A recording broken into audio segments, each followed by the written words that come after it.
Welcome to today's edition of Daytime Dialogues. It's a pleasure today to welcome a very prominent figure in our Jewish world, Rav Mosheh Lichtenstein. Rav Lichtenstein is the Rosh Yeshiva, co-Rosh Yeshiva in Yeshivat Har Etzion, and since 2008, he is a person who was born in America, made Aliyah together with his family when his father, the late Rosh Yeshiva, Rav Aaron Lichtenstein, and Yibada L'chaim Tovim, his mother, Dr. Lichtenstein, who we've had the opportunity to host, went on Aliyah. And since then, he has risen through the ranks of the yeshiva world to become one of the leading voices within our Datit Zioni camp, our modern Orthodox camp as well. It's a great pleasure to welcome Rabbi Lichtenstein, and thank you so much for joining me today. Thank you for inviting me. It's good to go to Chicago without a 15-hour trip. Yes, well, people may not realize your Chicago connections. I still have a picture of your grandfather, Zal, when he was a teacher at Ida Crown. In those days, the Chicago Jewish Academy. It's on the wall in the new building of Ida Crown. And your father also was a student for a period of time when he lived here in Chicago. So you're a Chicagoan. Even though you may not root for the Cubs, we'll have to deal with that at a different occasion. Thank you for joining me. So let me start out with a little bit of heavier things to begin with for a moment. Rav Lichtenstein, a few weeks back during the American elections, you voiced some opinion on politics. It was an article that made it into the press. But I want to talk about a little bit about what's your feeling in general? Should Rabbanim, should Rosh Yeshivas generally get involved in politics, or is it something that we hold off for just unique times? Like most things in life, I believe it's a dialectic. One of my favorite quotes is something I saw my uncle Chaim Soloveitchik quoted in one of his articles. It's a quote from Samuel Butler. Only the extremes are logical, but they're absurd. Meaning, if you want to be totally consistent, logically consistent, either a rabbi should never ever address the contemporary issues, or you should do it every Sheni v'Chamishi. You should do it twice a week.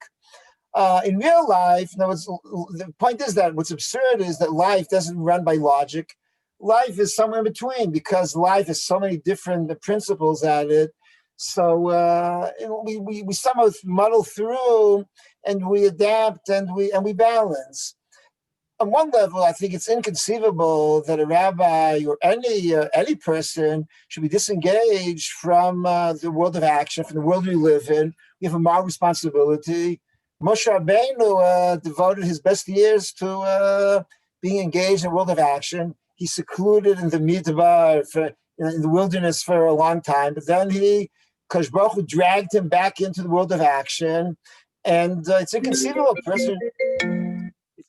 a person should not be engaged in morality. Let me remind you that Aristotle puts the politics as a sequence to the ethics. On the other hand, what the Ramban says about Hanukkah, the Ramban says that the Hashmonaim were punished because Kohanim should not be politicians, or they should not be political figures.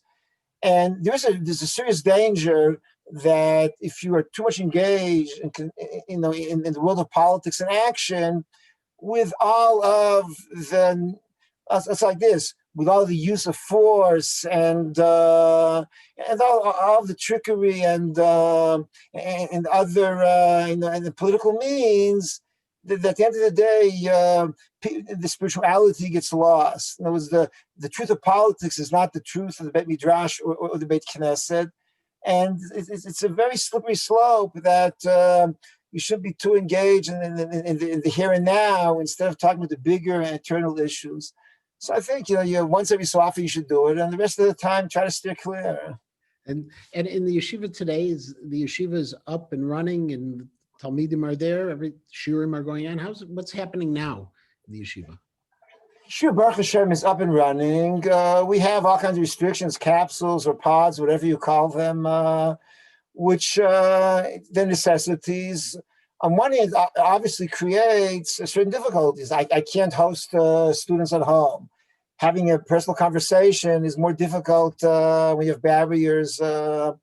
and the like. On the other hand, I think something deeply educational. They should know that you learn even with some difficulties, and previous generations learned in much more difficult conditions. The idea that you only learn because we can provide you with catered meals and laundry service and everything's perfect and every book you want is at your fingertips, and I think that's uneducational. It's good for them to know that you have to learn in under such conditions. Additionally, my experience since we reopened, I feel the Chevra have felt, at least until now, I don't know how much longer this can last, sense of heroism. They've risen to the occasion, that they're learning in unique times. This is not just like another year. These are special times.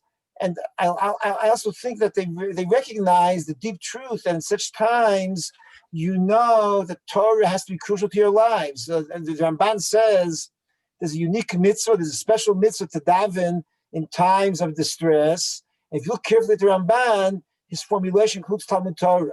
The Ramban believes there's a mitzvah to study in times of distress. And I think deep down, they can't articulate this, but deep down, they really feel this. And I can say that I also think that in uncertain times, when everything's in flux and you don't really feel anchored, that Torah is an anchor. That they feel that Torah is giving them some permanence in a world which is confusing. So it helps them.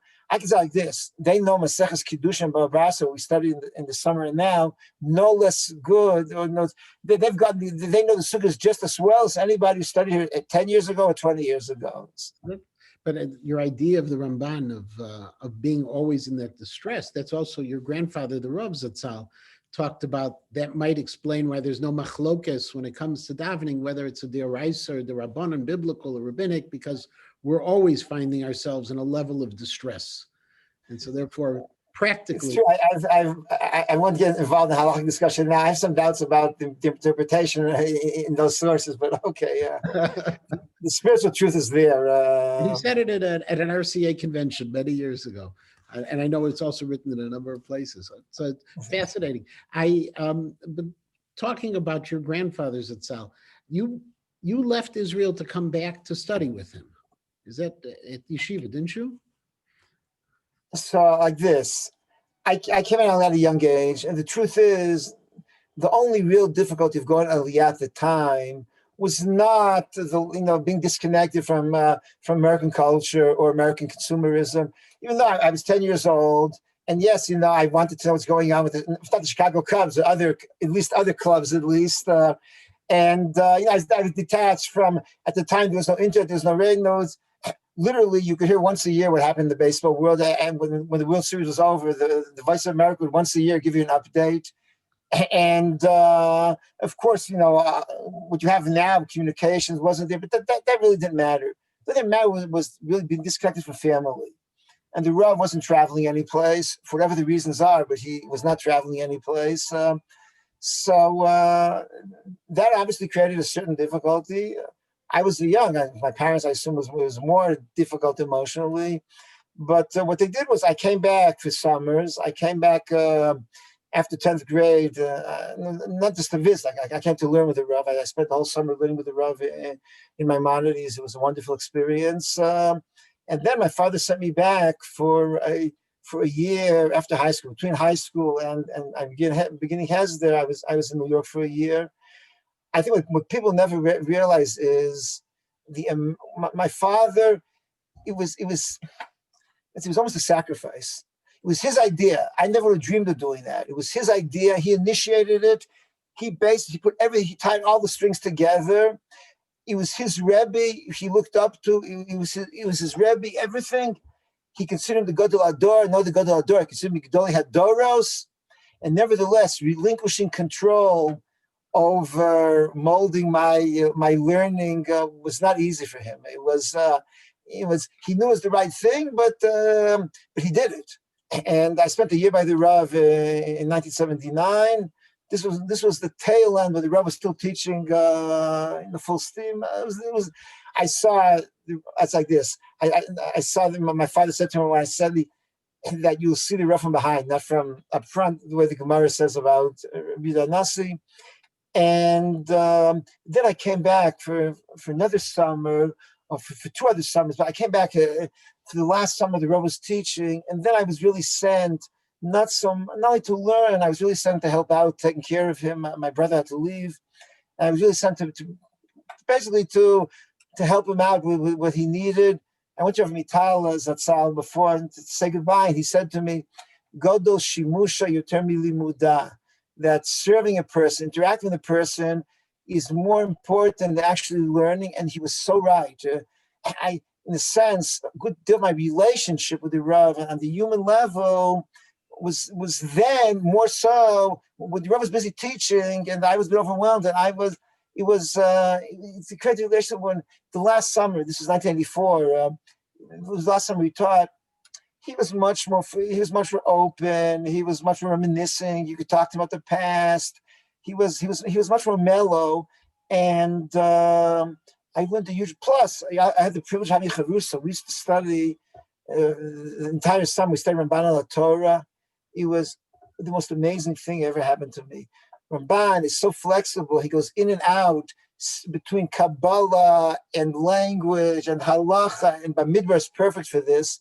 Watching the Rav teach Ramban was stunning. And in terms of the Rav not traveling, later obviously he wasn't well, but the Rav, besides his one visit to Israel when he was a candidate for the chief rabbi, he never went back. Was there a reason for that? There's so much speculation. You could write a doctorate in the speculation. I can tell you, what I felt when I was experiencing. But this is, if you want just a speculative, the way I view it, I'll say like this. I think it had a lot to do also with personality and personal circumstances.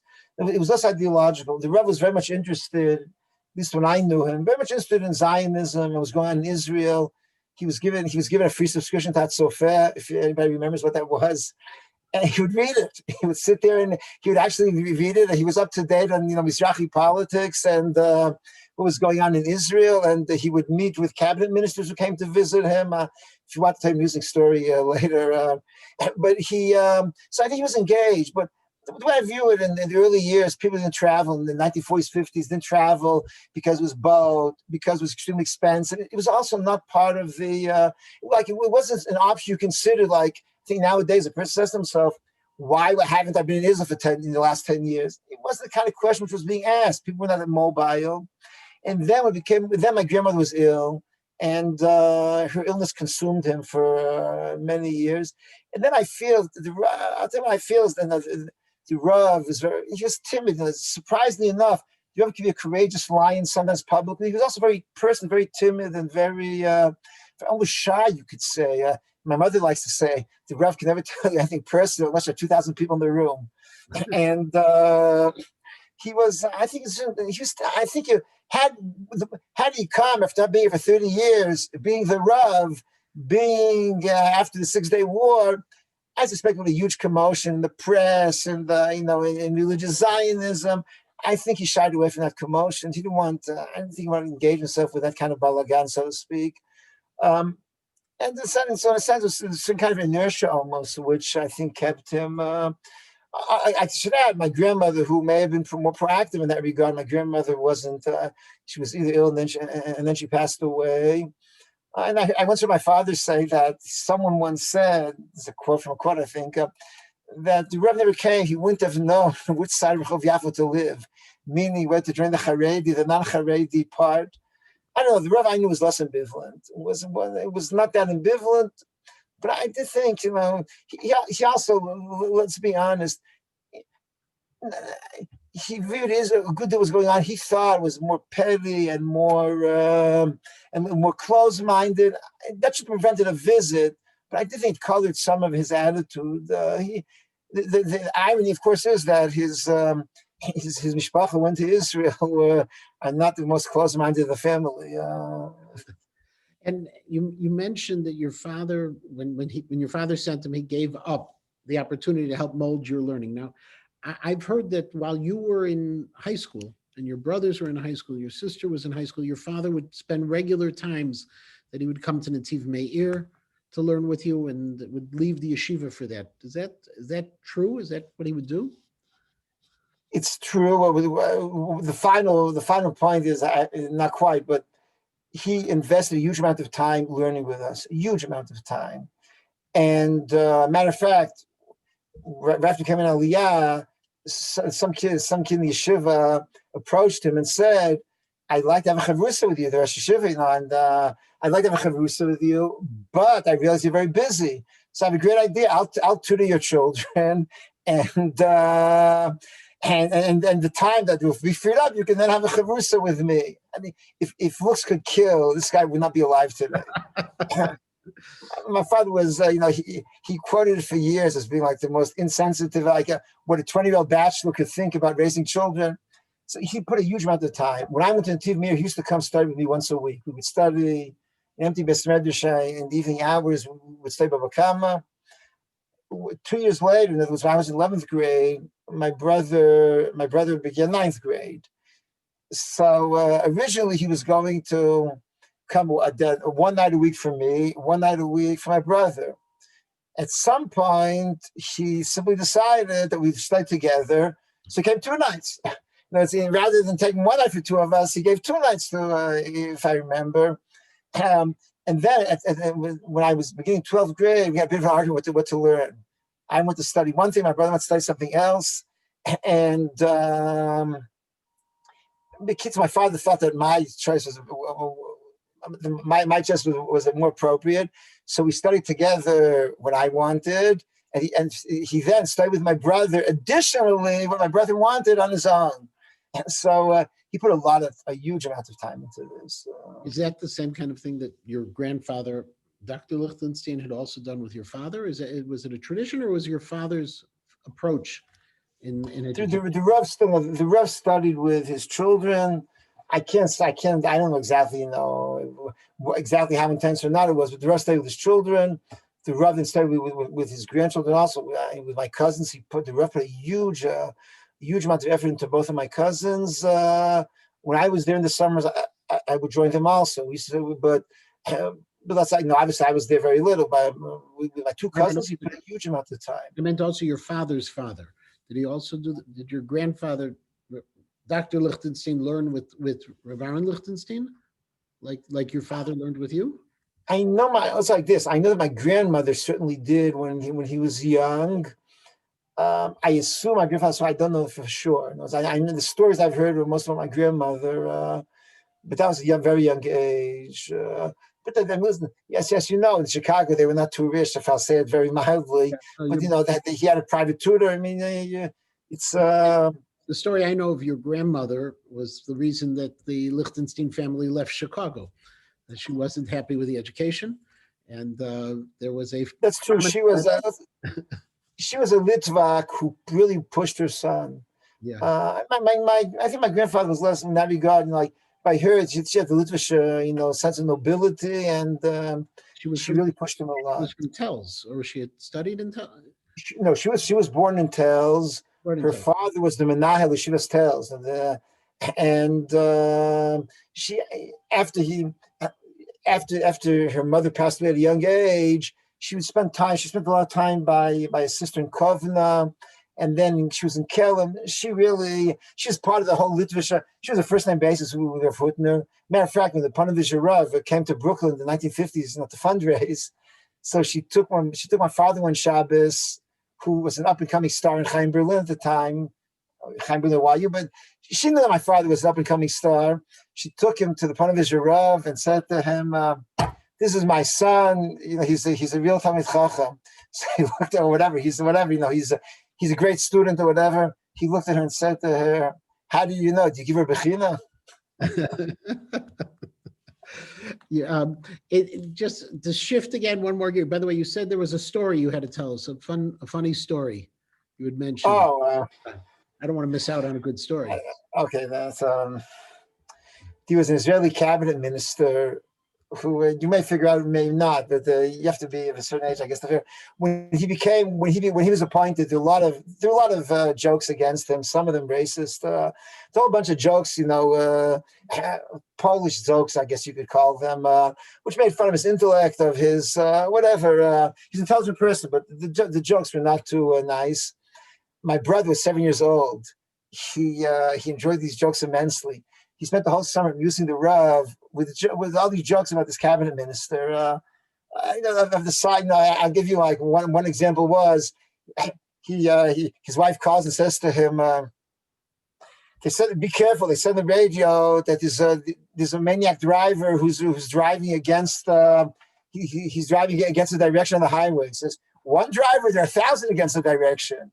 These are the kinds of jokes that were going around.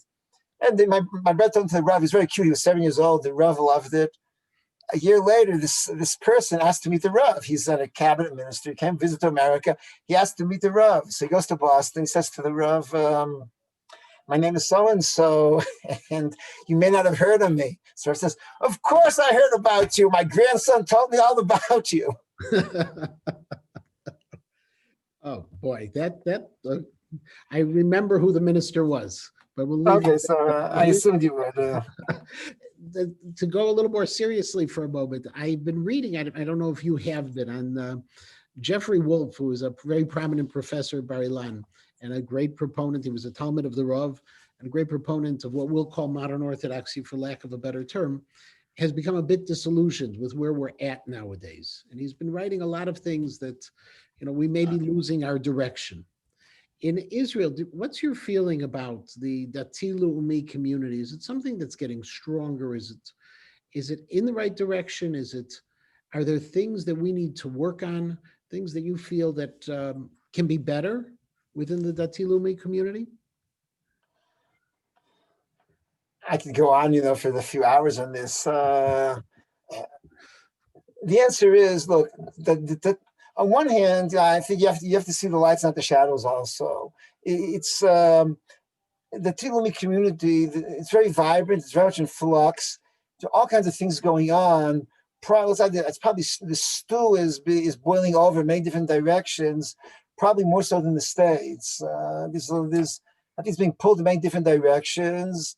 Not all of them positive, but the very fact that there's so much going on, it's not static. It's very dynamic, and when they're dynamics, they often go in. Some are more positive, some are less. I feel like this. There's a serious problem within the religious Zionism at the moment, what you call classic, because it's splintering into different elements. First of all, the amount of Gemara study, the level of Gemara study, the place of Gemara, Torah Sheba'al Peh, within the curriculum, it's less and less. The standards that the government demands of Yeshivot Tichonot are less and less. The level of knowledge, we've got interview season again now. It's depressing every year to see kids who don't, the original interview I gave was not about politics. It was about the original interview in Hebrew spoke about that they're getting a very, very low calorie diet. It's low fat. It's a low fat diet what we're feeding them in Gemara, unfortunately. And I think a lot is to be done in that. Where does that come from? I'll tell you exactly where it comes from. It comes from many places, but the main place is that in America, because the Rav is the father of modern Orthodox religious Zionism, so the main religious focus or expression is Gemara, is Torah Lishma. So we have in common with the Haredim and the modern Orthodox, the religious expression, the central religious expression is mainly Torah Lishma. So you could argue Tefillah versus Torah, but the Torah is over here. You have many other outlets. You have Eretz Yisrael. You have the army, which is a form of Eretz Yisrael. No, it's history. And at its deepest level, Rav Kook came and said that God is revealing himself in history in front of our eyes, so I can now engage God not through Torah, I can engage him through history. That's on another level, I think it's because they're engaged with Israeli society. I'll make a quick point on that in a moment. And Israel, if you feel part of Israeli society, I think the frum Israeli feels much more part of Israeli society then the Frum American feels part of American Jewish, this amorphous American, unless you're in Federation or whatever, you don't really have much contact. And here we see this one. So when it's part of one society, the interaction and the influence is much greater. Thirdly, individualism is on the rise, and individualism is on the rise. All kinds of so Gemara doesn't matter. Gemara doesn't cut it for me. I feel it's boring. I'd rather do other things. Tanakh is more interesting. There are many other options. And this, now, additionally, this is part of the second point. Israel's undergoing, I think, a very serious transformation, which people are not always alert to yet, which is, once upon a time, it's clear that Israel's identity was a Jewish identity. We had an Arab minority. There was an Arab identity, Arab, Muslim, Palestinian, and you had a Jewish identity. Now, and this is, I'm talking literally 2, 3, 4, 5 years, the Israeli identity is basically, the Israeli and Jewish identity are splitting off. You now have an Israeli identity which is independent. I don't mean about, individual, I mean a mainstream. How does this express itself? It expresses itself in the integration of Arabs into Israeli society. They feel part of society. You have Arabs who are willing to be judges, who are willing to be ambassadors for the state of Israel overseas. You have Arabs willing to play on the Israeli national soccer team. But willing to represent Israel internationally. You see how they're integrated into the workforce. You have take another example. There was a big controversy here a few weeks ago. Should Tzahal bury non-Jewish soldiers in a military cemetery? If you think about it deep down, what does that mean? Deep down, it means, what's your primary identity? Jewish or Israeli? A soldier killed in action, even if he's not Jewish, he's Israeli, but he's not Jewish. And if you view a cemetery as a basic form of identity, so once upon a time we said, sorry, but no, you have separate plots for Jews and non-Jews because our primary identity is Jewish. So I say, no, primary identity is Israeli. And if you're a bona fide Israeli because you served in the army, so we will now bury you, Jews and non-Jews together. And we won't bury someone who wasn't in the army in a military cemetery, and so on and so forth. And the whole gear issue is going to come crash. Basically, this is part of the issue. At the end of the day, when it was Jewish identity, so Gerus, the way it's traditionally Jewish, was what mattered.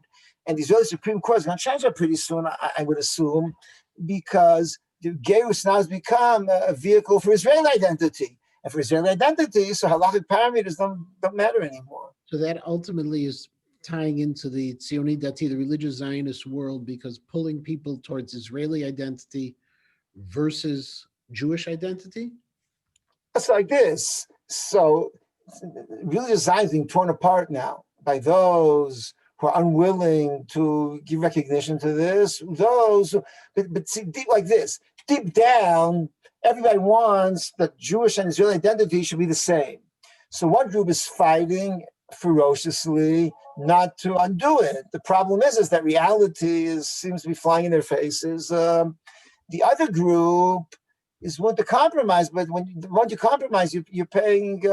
If you want to accept reality, to what point? I don't know for sure exactly where all this will lead us, but I do feel that this is another problem, which is not, people don't articulate it enough, but this is deep down going to be a major problem. But and be on a happier note for a moment, the Yeshiva Har Etzion, Baruch Hashem, has always been this wonderful bridge between the intensity of Torah learning and the involvement in Jewish society, Israeli society, Tzionut. And with you at the head, it's a privilege to be able to speak with you. Our time is really wrapping up. And I want to thank you. I want to thank you for your leadership. We have communicated offline via emails when I really feel that, thank God, you have been a voice that we need to hear. And I hope that voice will continue. And I thank you for everything you do. And please, on behalf of all of Chicago, Keep on leading the yeshiva l'shem u'letiferet, and also send our regards to your mother, who we treasure greatly from her time teaching in Chicago, visiting in Chicago. And one time, I think I'll give you the whole story about when I had the privilege of taking her on a boat tour in Chicago as well, which you probably remember. Rabbi Mosheh, thank you for your time. And please. Thank you very, very much. And I think you overstate the case a little bit. Thank you very, very much. And I get more compliments in Chicago than I get in the yeshiva. And sure, I get complaints. Well, because we don't have to worry about the capsules that you have to worry about each and every day. Thank you so very much. Thank you very much. Toda Rabbi. Bye-bye. Hope to have a good Hanukkah, everybody. Hanukkah Sameach. Bye-bye.